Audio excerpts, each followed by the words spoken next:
ರಸ್ತೆ ಮಧ್ಯೆ ಚೇರ್ ಹಾಕೊಂಡು ಟೀ ಕುಡಿತಾ ರೀಲ್ಸ್ ಮಾಡಿರುವ ಘಟನೆ ನಡೆದಿದೆ. ಸೋಷಿಯಲ್ ಮೀಡಿಯಾದಲ್ಲಿ ಬಿಲ್ಡಪ್ ಕೊಟ್ಟವನಿಗೆ ಈಗ ಶಾಕ್ ಕೂಡ ಎದುರಾಗಿದೆ.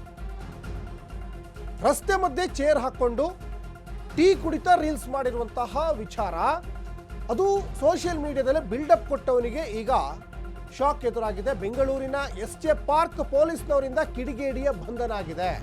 ಟ್ರಾಫಿಕ್ ರೂಲ್ಸ್ ಬ್ರೇಕ್ ಮಾಡಿ ರೀಲ್ಸ್ ಮಾಡಿದ ಯುವಕ ಇಲ್ಲಿ ಬೆಂಗಳೂರಿನ ಜೆಪಿ ಪಾರ್ಕ್ ಬಳಿ ರಸ್ತೆಯಲ್ಲಿ ಚೇರ್ ಹಾಕಿ ರೀಲ್ಸ್ ಮಾಡಿದ್ದಾನೆ.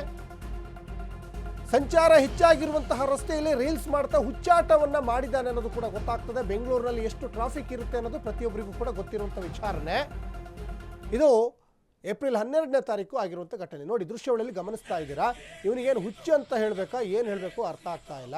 ಇಲ್ಲಿ ಇತ್ತೀಚಿನ ದಿನಮಾನಗಳಲ್ಲಿ ಸಾಕಷ್ಟು ಜನ ಈಗ ರೀಲ್ಸ್ನ ಗೀಳಿಗೆ ಬಿದ್ದುಬಿಟ್ಟಿದ್ದಾರೆ. ಸಾಕಷ್ಟು ಭಿನ್ನವಾದಂತಹ ರೀಲ್ಸನ್ನು ಮಾಡ್ತಾರೆ. ಆದರೆ ರೀಲ್ಸ್ ಮಾಡಿ ನಾವು ಬೇಡ ಅಂತ ಹೇಳಲ್ಲ, ಆದರೆ ಸಾರ್ವಜನಿಕರಿಗೆ, ವಾಹನ ಸವಾರರಿಗೆ ತೊಂದರೆ ಕೊಟ್ಟು ಟ್ರಾಫಿಕ್ ರೂಲ್ಸ್ಗಳನ್ನ ಬ್ರೇಕ್ ಮಾಡಿ ನೀವು ಈ ರೀತಿ ರೀಲ್ಸ್ ಮಾಡ್ತಾ ಹೋದರೆ ಎಷ್ಟು ಸಮಸ್ಯೆ ಆಗುತ್ತೆ. ನೋಡಿ, ಬೆಂಗಳೂರಿನಲ್ಲಿ 5 ನಿಮಿಷ ಒಂದು ಕಡೆ ವಾಹನ ನಿಂತ್ಕೊಂಡ್ರೆ ಕಿಲೋಮೀಟ್ರ್ ಗಟ್ಟಲೆ ಟ್ರಾಫಿಕ್ ಉಂಟಾಗ್ತದೆ. ನೋಡಿ, ಇದರಲ್ಲಿ ಇವ್ರಿಗೇನು ಹೇಳಬೇಕು ಗೊತ್ತಾಗ್ತಾ ಇಲ್ಲ.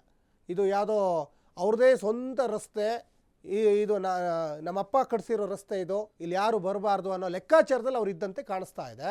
ಹಾಗಾಗಿ ನೋಡಿ, ಇದು ಸೋಷಿಯಲ್ ಮೀಡಿಯಾದಲ್ಲಿ ಸಾಕಷ್ಟು ಬಿಲ್ಡಪ್ಪನ್ನು ಕೊಡಕ್ಕೆ ಹೋಗಿದ್ದಾನೆ. ಆದರೆ ಪೊಲೀಸ್ನವರು, ಬೆಂಗಳೂರಿನ ಎಸ್ಜೆ ಪಾರ್ಕ್ ಪೊಲೀಸ್ನವರು ಆತನನ್ನು ಈಗ ಬಂಧಿಸಿದ್ದಾರೆ ಅನ್ನೋದು ಇಲ್ಲಿ ಗೊತ್ತಾಗ್ತಾ ಇದೆ. ಇತ್ತೀಚೆಗೆ ಸಾಕಷ್ಟು ಈಗ ಮಚ್ಚ ಹಿಡಿದು ಗನ್ ಹಿಡಿದು ರೀಲ್ಸ್ ಮಾಡಿ ಸಾಕಷ್ಟು ಜನ ಪೊಲೀಸ್ನವರ ಅವ್ರನ್ನ ಲಾಕ್ ಮಾಡಿದಂಥ ಘಟನೆಗಳು ಕೂಡ ನಡೀತಾ ಇದ್ದಾವೆ.